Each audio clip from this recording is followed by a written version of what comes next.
if you make something reliant on technology, you're making something reliant on the cultural capital that is required to even be familiar with the technology, and.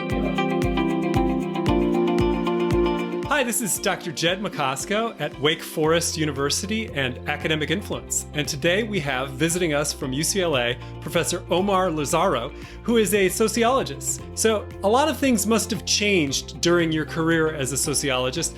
The thing that I'm most curious about is big data. We hear about big data a lot, and you have done a lot of studies using old-fashioned data, survey data.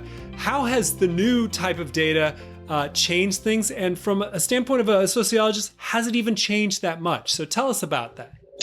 That's definitely a great question. And it's definitely one of the biggest changes in the field just in the last 10 to 15 years. So it's been kind of interesting to be in the field as those things are changing. I think that my analogy is like, when with the old-fashioned data, the survey data.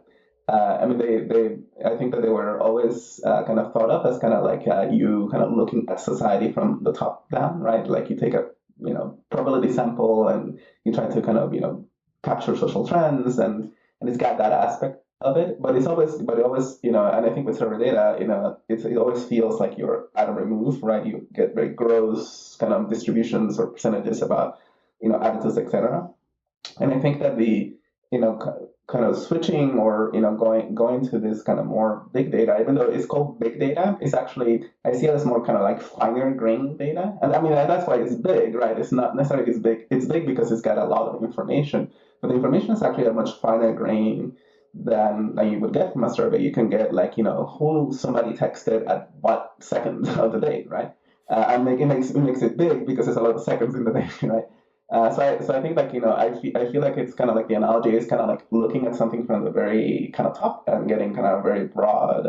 That's the old-fashioned data. I think that the big data allows you to kind of zoom in. It's almost like a microscope at kind of finer grain levels of human behavior, right? So you go from an attitude or self-report what you did last week or last year, right? To like this person texted this other person at this time of the day or night or whatever, right? Or if for the big data, that behavioral data that actually creepily sometimes can track where people are at. You can track human mobility, right? So I think but in many ways that's a finer grained description of human behavior. Like I went from this room to this other room than you would get from the old. So I think that the old versus new. I think the analogy that I use is more like zoom in versus zoom out. And sometimes both perspectives are important.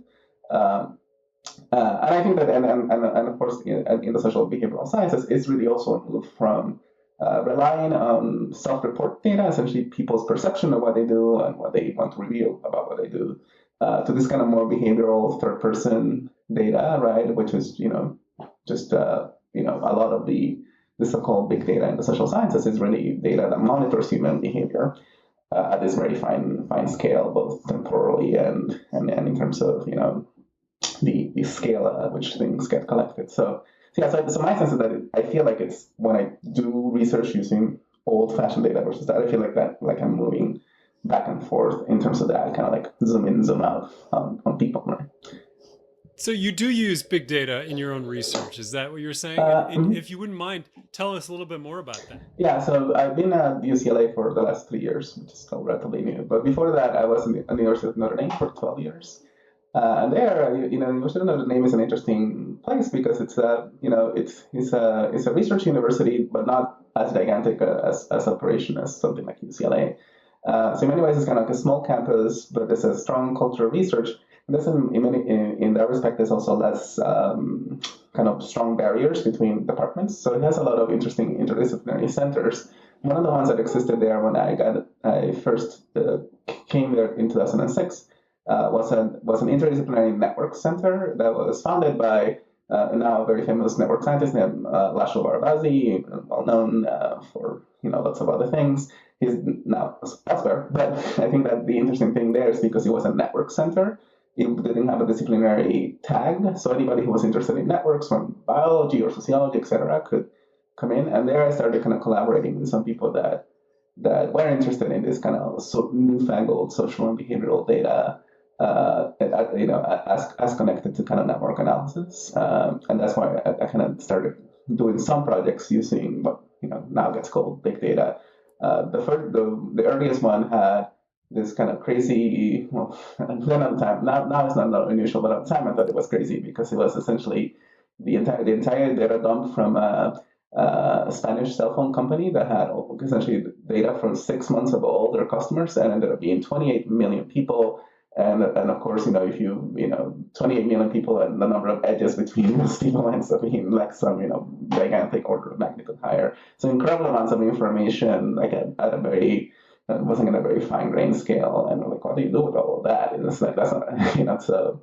It's a way which ended up being really interesting to work with kind of physicists and other people that were also interested in the similar questions.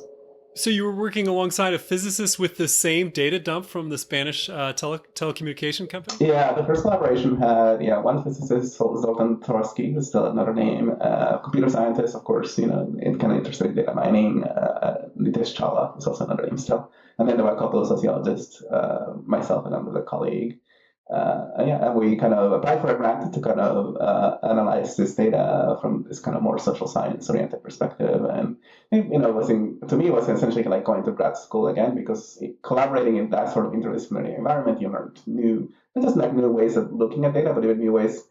You learn how to look at data in a different way than you are trained in sociology grad school, which is based on the idea of like you're going to be sampling from a large population, so you're going to be looking at small things, and it's all about inference versus here. It's like, well, we just computed a mean, and it's 28 million cases, so that's the number.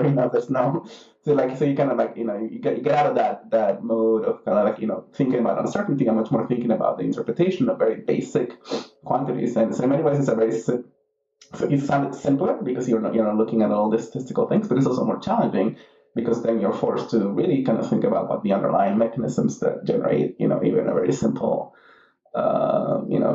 observation might be. And the other thing is that it's in the social sciences, and obviously your background in physics, this, it's just a much more visual culture of data analysis, and that was new to me. Kind of like essentially like you're looking at a thing, a graph, a picture, a distribution. That's really what you're trying to explain, not just like some coefficient in a regression model. So yeah, so to me, I think I learned a lot for that early introduction to that kind of interdisciplinary culture of data analysis, which has been really important for me kind of going forward.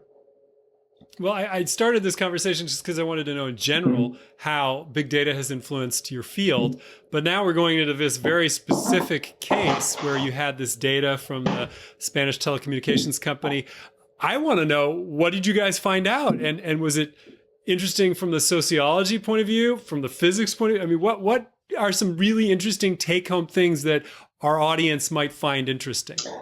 Sure. So there was one project where we with one of the sociology grad students were able to kind of geocode the data into some kind of the regions in Spain. And one of the questions that we were able to ask was an old sociology question, this idea that whether there's a correlation between urbanism, the extent to which a place is kind of has high population density and urban concentrations, and the quality of social ties, usually defined as kind of this idea that you have strong ties versus the ties weaken with urbanization. And what we found was essentially that at least the old sociological theory that kind of posited kind of one-to-one correlation between urbanism and the decline of strength of ties, at least as measured by frequency of activation in terms of kind of phone calls and text messages, at least wasn't true for this data.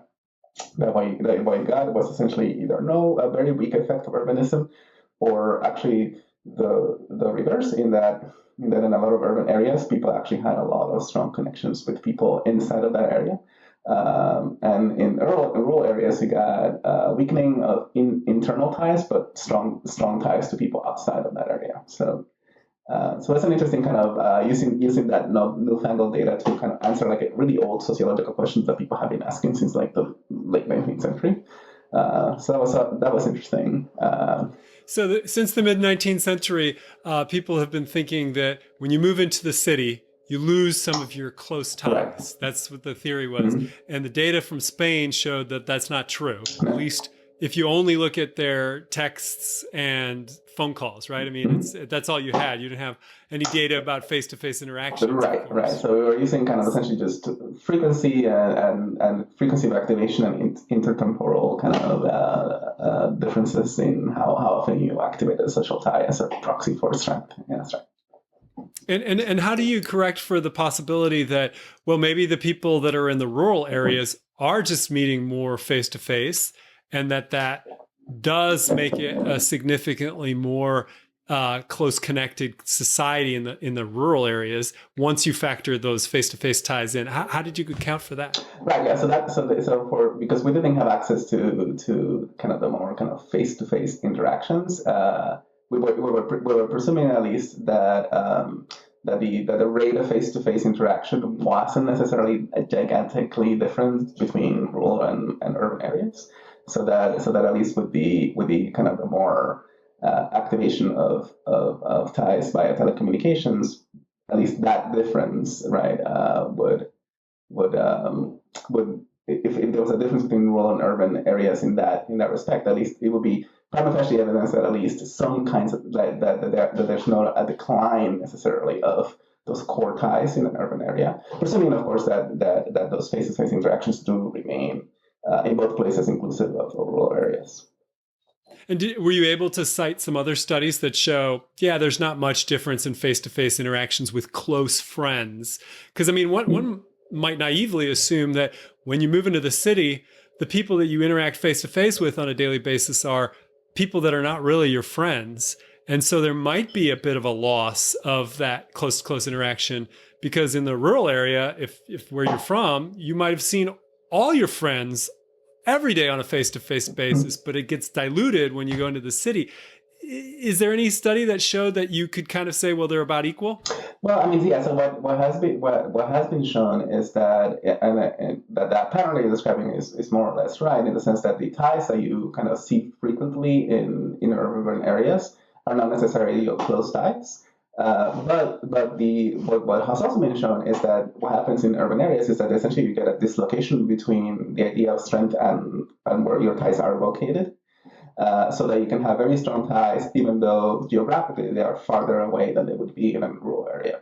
So it's this idea that essentially one of the sociologists at the University of Toronto, Barry Wellman, created this kind of evocative imagery. He called it your communities become personal, and essentially instead of being tied to place, they become tied to your ego network. Essentially, so you have a personal community, strong ties that you rely more on this telecommunications technology to keep alive, and you have in many ways you become more reliant on the technology.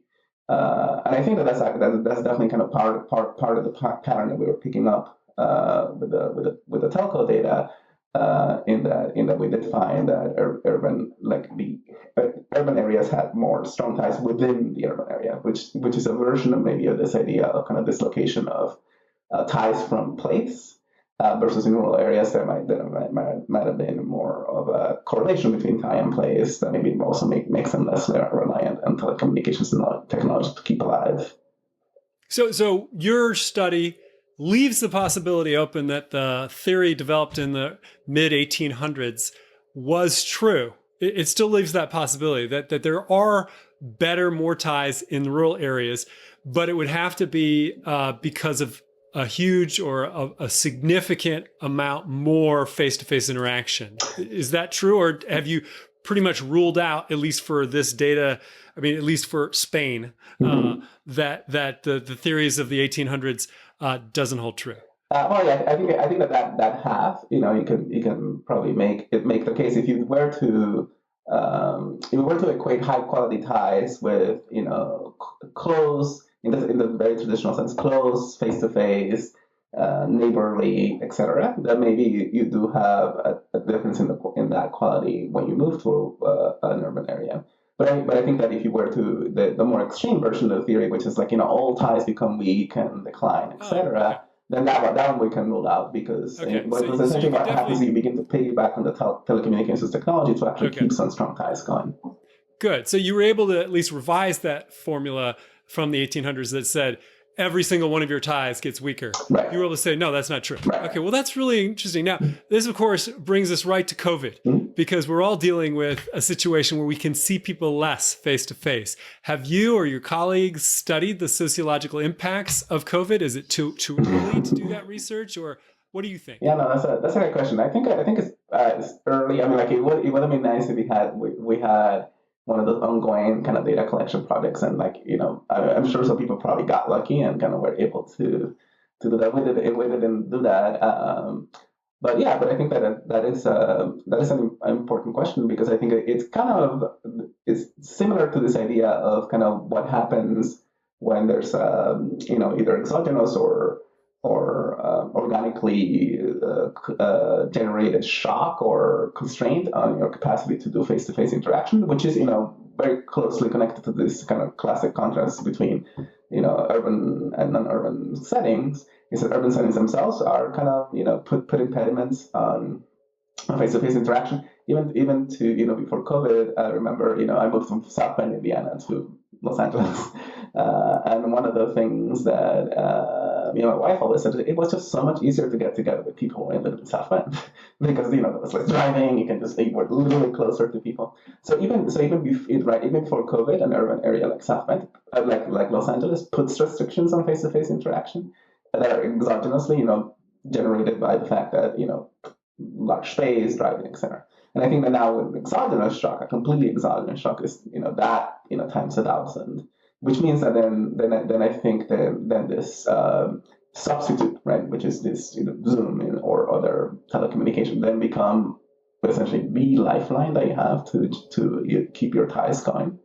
And in many ways, then that will, I think that will result in even more inequality in the capacity that some people will have to sustain ties, because if you make something reliant on technology, you're making something reliant on the cultural capital that is required to even be familiar with the technology, and and I think that my guess would be that there has been, everybody has experienced a shock, so you get kind of a general decline. But then you also get kind of a slope connected to things like age, class, income, etc., because all those things do help you at least do the substitution that's required to keep those ties alive. So what you're saying is that people in different age groups, different socioeconomic groups, will experience a greater decline in their social connections. And it really comes down to how comfortable they are and how much access they have to the appropriate technology, like this Zoom call we're doing right now. Exactly. Is that what you're saying? Yeah, I mean, we knew from even once before COVID that there's strong kind of age, class, even racial, ethnic gaps in just basic kind of web and technology savvy, that do account sometimes for even gaps in capacity to use the internet to do basic things.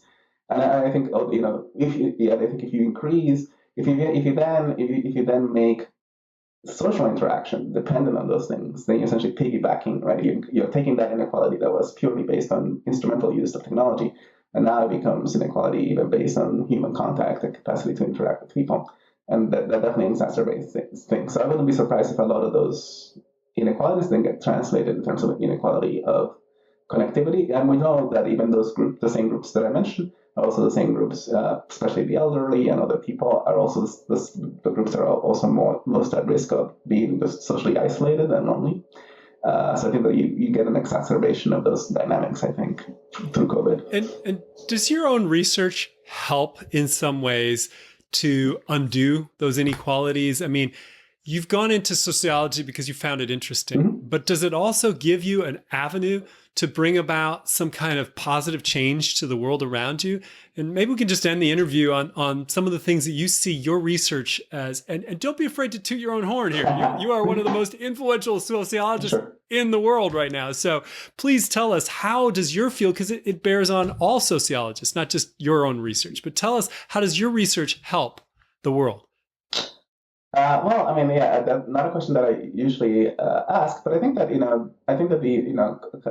I study connectivity, right, between people, and I think that connectivity is one of those things that has essentially been connected to pretty much every outcome that you can think of,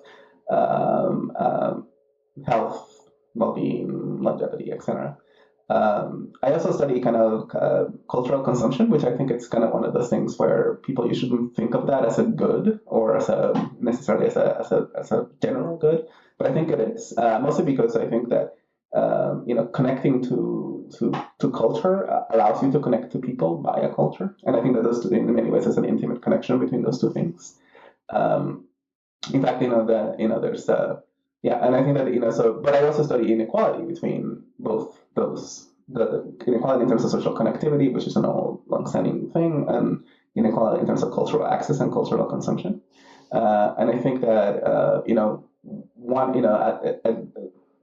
one of the things that I found repeatedly in my work is that cultural access leads to social access, and there's like even a kind of a nice mutual loop between those two things.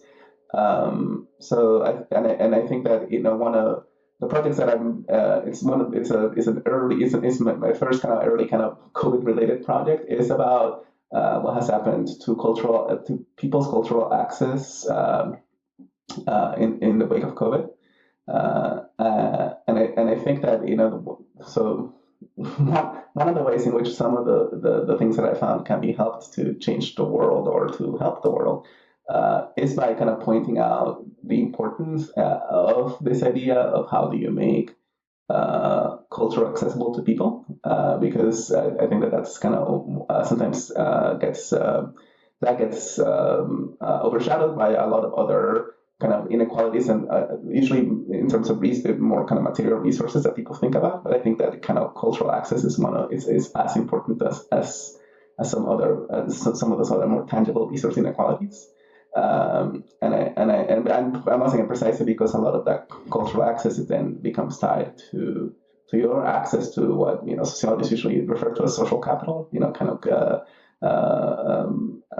Benefits embedded in social relations and connectivity.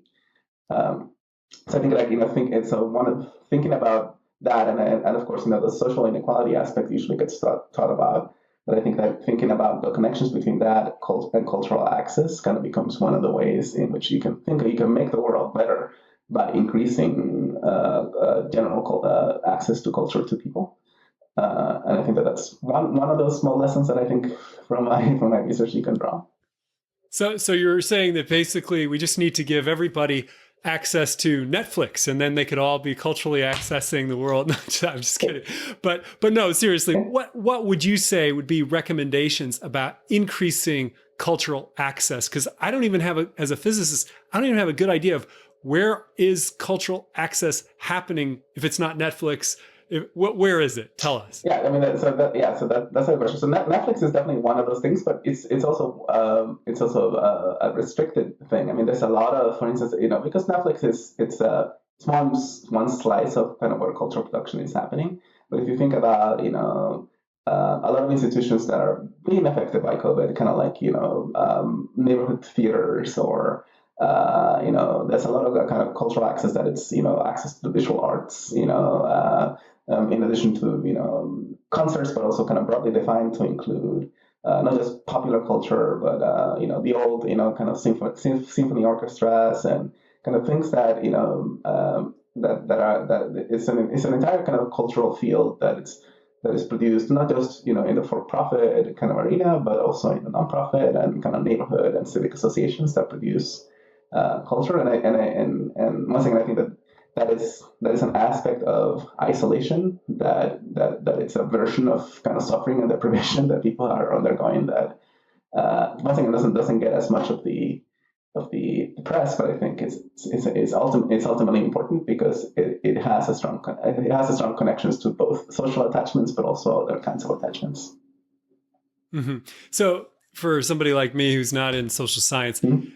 I tend to think of these cultural things you just mentioned as things that could improve society by inspiring some young person as they go to a symphony concert or go to an art show or something like that.